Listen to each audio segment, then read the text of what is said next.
Анамның тағдырын қайталадым. Бірінші бөлім. Анам менің әкеме үйленбей тұрып, тұрмыста болған.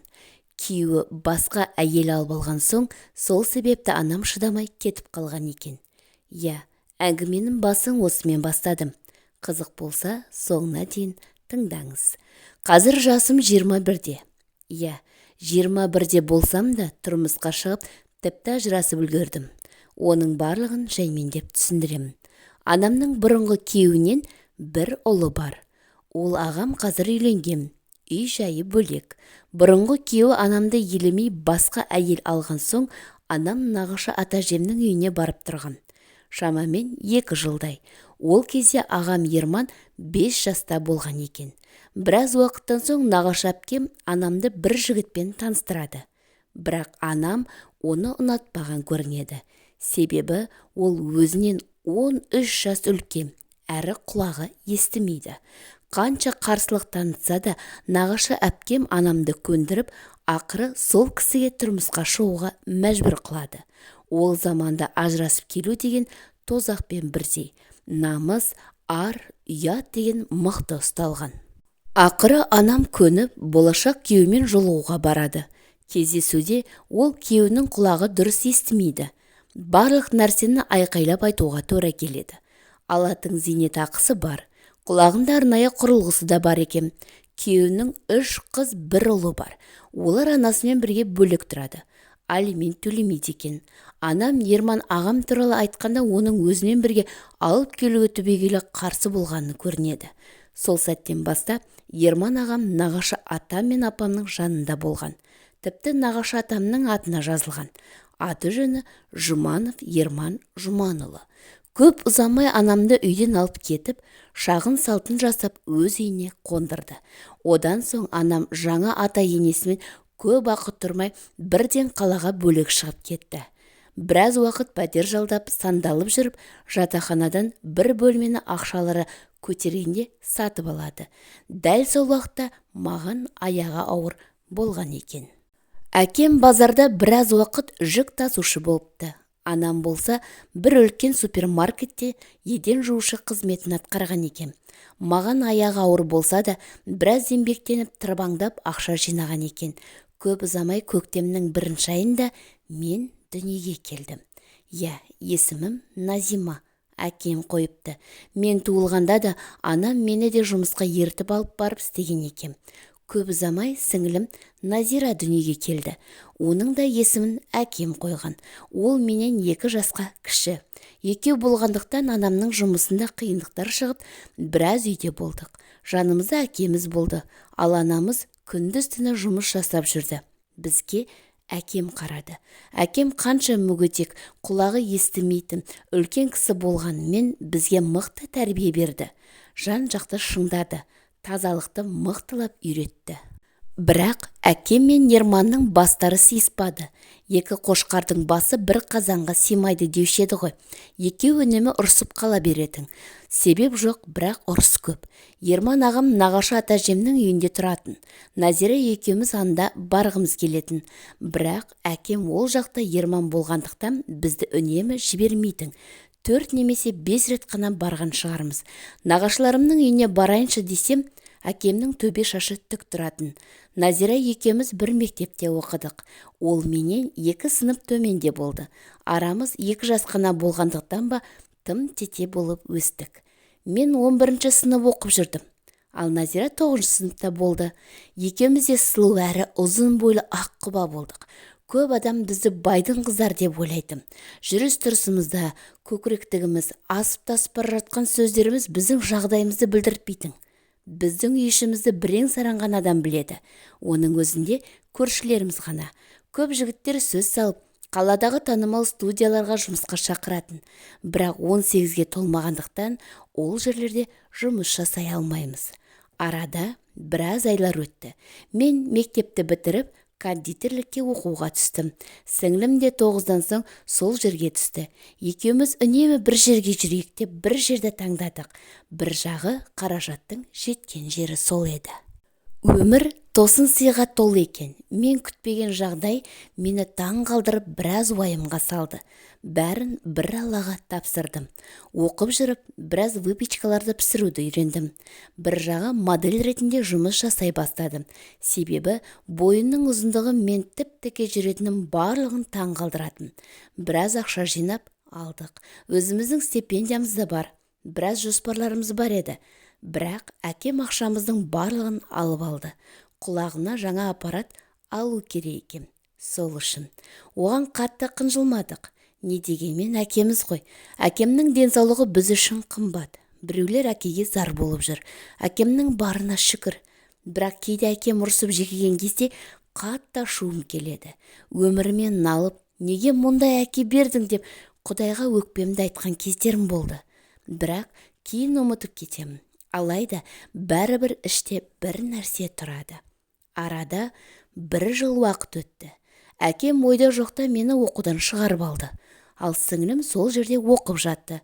Маған, саған оқудан қажеті жоқ. Одан да бір жағым модель болып, бір жағынан тағы да бір жұмысты жасайсың. Әке, ол қандай жұмыс? Әкімшіліктен саған хатшының орнын тауып қойдым. Бас тартпа. Мен мұны қанша уақыттан бері жоспарлап дайындап келем. Әрең дегенде тапқаным. Жақсы жұмыс. Жерде қалмайсың. Сенің модель болып жұмыс істеп тапқан ақшаңа жасанды диплом сатып алдым.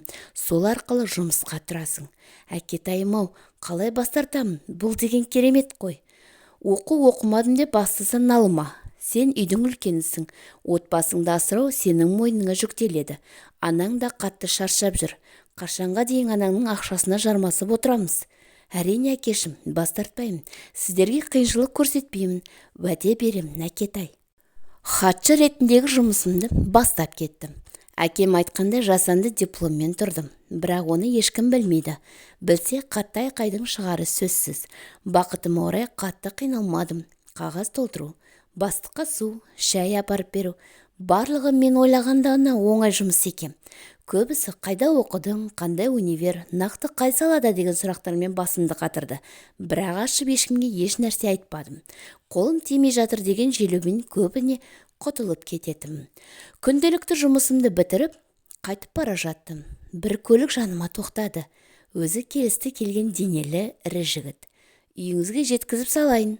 Рахмет, өзім жете алам. Бөтен ойым жоқ, қорықпаңыз. Мазамды алмай әрі жүр. Мен сенен бөтен ойының бар жоғын сұраған жоқпын. Әрі қарай автобусқа отырып кеттім. Өзі бір түрлі секілді көрінді. Бірақ расында қорықтым. Бөтен көлікке отыру тым ерсі көрінді. Үйге жеткенше жанымды шүберекке түйіп келдім. Неге екенін бір түрлі қорқып отырдым. Бірақ неге қорқам? Күнде барып келіп жүрген жерім. Жігіттер қараса не болыпты? Тым әдемімін. Қараса көз тоймайтындай Құдай ерекше қылып жаратты. Керісінше, осындай ерекшелікке қуанып, шүкірлік етуім керек. Тым қорқудың қажеті жоқ, деп өзімді сабырға шақырудамын. Үйге келдім. Келсем маған құда түсіп бір бөтен ер мен әйел кісі келіпті. Бірақ жанында ешкім жоқ. Күйеу бала қайда деп әкем сұрақтың астын алып жатыр. Олар болса, қазір міне жолда екен дейді. Әкеме қарап қоямын. Бөлмеңе бар дегенде басым бұрды. Дереу бөлмеме кіріп кеттім. Назира отыр екен. Одан не болған сұрай бастадым. Назираның айтуы бойынша олар маған құда түсіп келген осы қаланың адамдары.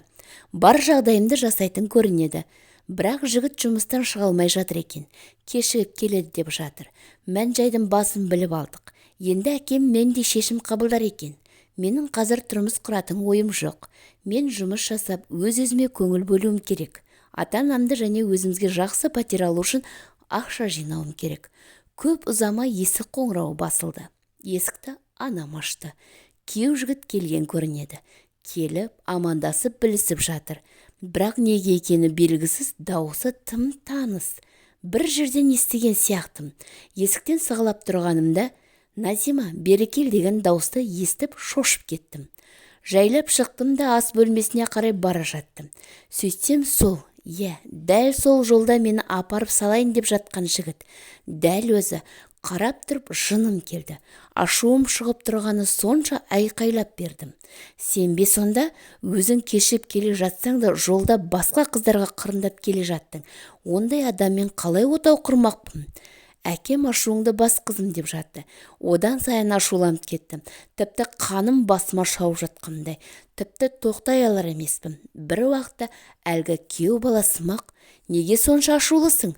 Егер сол кезде көлікке отырғанымда екеуміз қазір бірге келер едік. Мен сені таныдым. Таныған соң тоқтадым. Болашақ жарыммен бірге болашақ ата-енемізге бірге кірейік деген ниет болды. Ал сен асыра сілтеп жібердің. Шынымды айтсам, абдырап қалдым. Ата-анамызда түсініп бір күліп алды. Ұялғаннан сыртқа шығып кеттім. Қатты ыңғайсызданып қалдым. Дұрыс ойламаппын. Ашу дұшпан, ақыл дос деген осы шығар. Әкем келіспейтін шығар десем, ол кісі неге қарсылық танытпады екен? Соны түсінбей отырмын. Маған тұрмысқа әзір шықпа деп жатқаны қайда? Танысы дейін десем, енді ғана танысы білісіп отыр. Әйтеуір ойланып әлек болып отырғанымда артымша әлгі жігіт шықты. Келді де жаныма отырды. Бірден әңгіме бастап кетті. Екеуміз тіпті таныспыз да. Менің есімім Асқар. Сенің есімің Назима. Оны білем, жаңа айтты. Қай жылғысың? Оны сұрамаппын ғой. Жақсы, менімен сөйлескің келмей тұрған секілді. Өтінем, жақынырақ танысып біраз әңгімелесейік. Жұмыс жасап жүр екенсің. Ертең екеуміз үйленсек те жұмыс жасайсың ба? Менде үн жоқ. Солай де. Жарайды. Өзің ұзақ ашушаңдықтан кейін үнсіздікті ұнатады екенсің.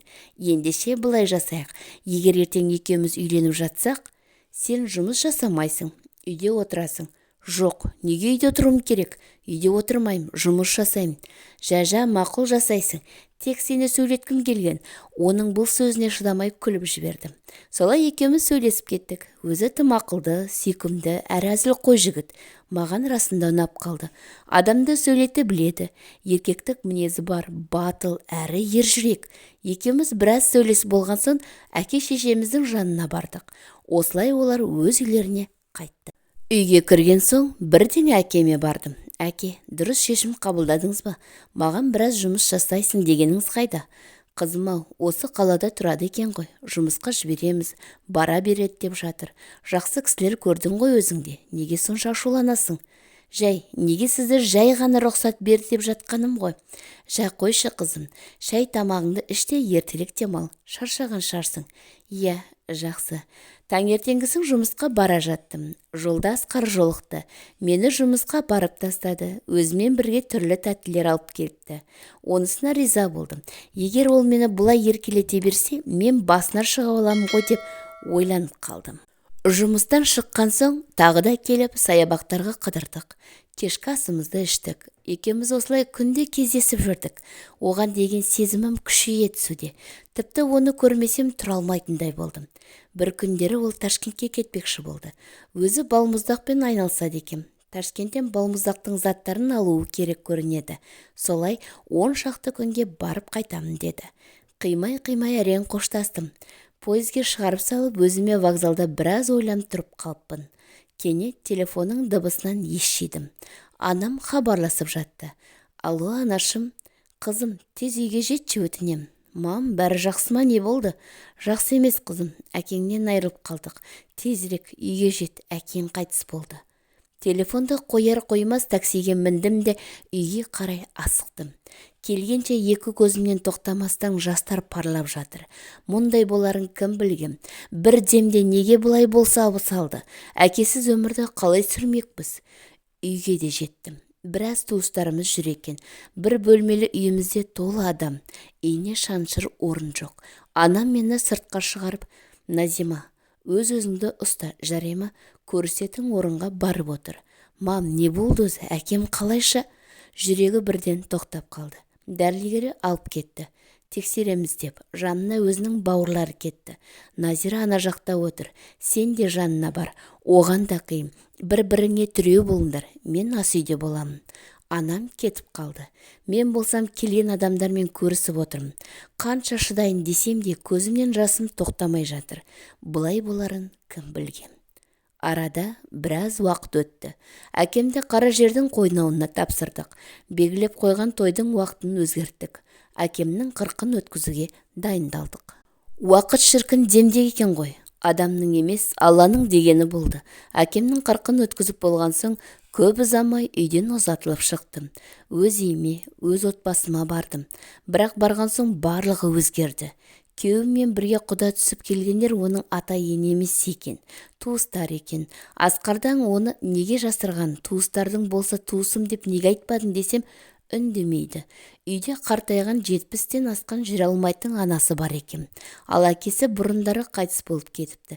Және бір қарындасы бар. Олардан нақтысын сұрағымда тек осыларды айтты. Бойдақ кезімде күнде қыдыртып, әр нәрсе әперіп жүрген Асқар енді жоқ. Мінезде өзгеріп, үйден көп шығатын болды. Тіптен апталап үйге келмейтінді шығарды. Оған не болып қалды деп ойлаумен болдым. Күйеуімнің туыстары болса, қашан көтересің, аяғын ауырламады ма деген сұрақтармен мез етті. Қалайша аяғым ауыр болады, егер күйеуім үйдің бетін көрмесе? Ақыры Асқар үйдің бетін көрді. Келді де шаршап жатырмын. Жұмыс көбейіп кетті деп ұйықтап қалды. Оған мен қарап тұрамын ба? Неге үйге келмейсіз? Назима, қойшы. Неге қоямын? Жан-жақтылар менің миымды жеп жатыр. Мен қалай қоям? Не істеп жүрсіз өзі? Қойшы дедім ғой саған. Неге жыныма тие бересің? Ұнамай ма? Кет. Бар да шешең мен сіңліңнің жанына бар. Бұл миымды жейтініңді білгенде сені алмайтын едім. Бұл сөзіне қатты жыным келді. Ол мені тіпті көзіне де іліп тұрған жоқ. Заттарымды жинадым да кетіп қалдым. Ол маған қайта хабарласама деп үміттендім. Бірақ хабарласпады. Үйге бардым. Тіпті жүретін менің басым салбырап келдім. Анам мен сіңлім түріммен қарап шошып кетті. Не болғанын түсіндіріп айтқанында олар қатты таң қалды. Себебі оларға бұл жайлы мүлдем айтпағанмын. Өте бақыттымын деп алдап қоя салатын едім. Бірақ анам келген себебімді білсе де қайт деді. Оған таң қалғанмен, мама, неге олай дейсіз? Көріп біліп тұрсыз ғой, ол мені өзі қуды. Мүмкін біреумен ұрсып ашуын сенен алған шығар. Олай босқа нәрсеге даурыға берме. Бұлай болмайды. Ел жұрт естісе не дейді? Ұят болады, қызым. Мам, бірақ ол хабарласпады да ғой. Мен не істей аламын? Үйіндегі 70-тен асқан шешесіне қараймын. Бірақ күйеуім үйде жоқ болса, мен не істеймін? Жынды болайын деп қаламын. Әр нәрсені бір ойлап жынданамын, мам. Қызым, қой, болды. Мені іздемеді деп кінәні одан іздей берме. Жұмыстан шаршап келгенде бірден зекіпсің. Оның дұрыс емес. Демалып болғансың, таңертең сөйлессең де үлгеретін едің. Бар енді, бара ғой қызым. Анамның айтқанын жерге тастамай, қайтатын сол үйге бардым. Күйеуім үйде жоқ екен. Кірдім, не кешірімді өзім сұрадым. Бірақ үндемеді. Мүмкін маған ашулы шығар деп жүре бердім.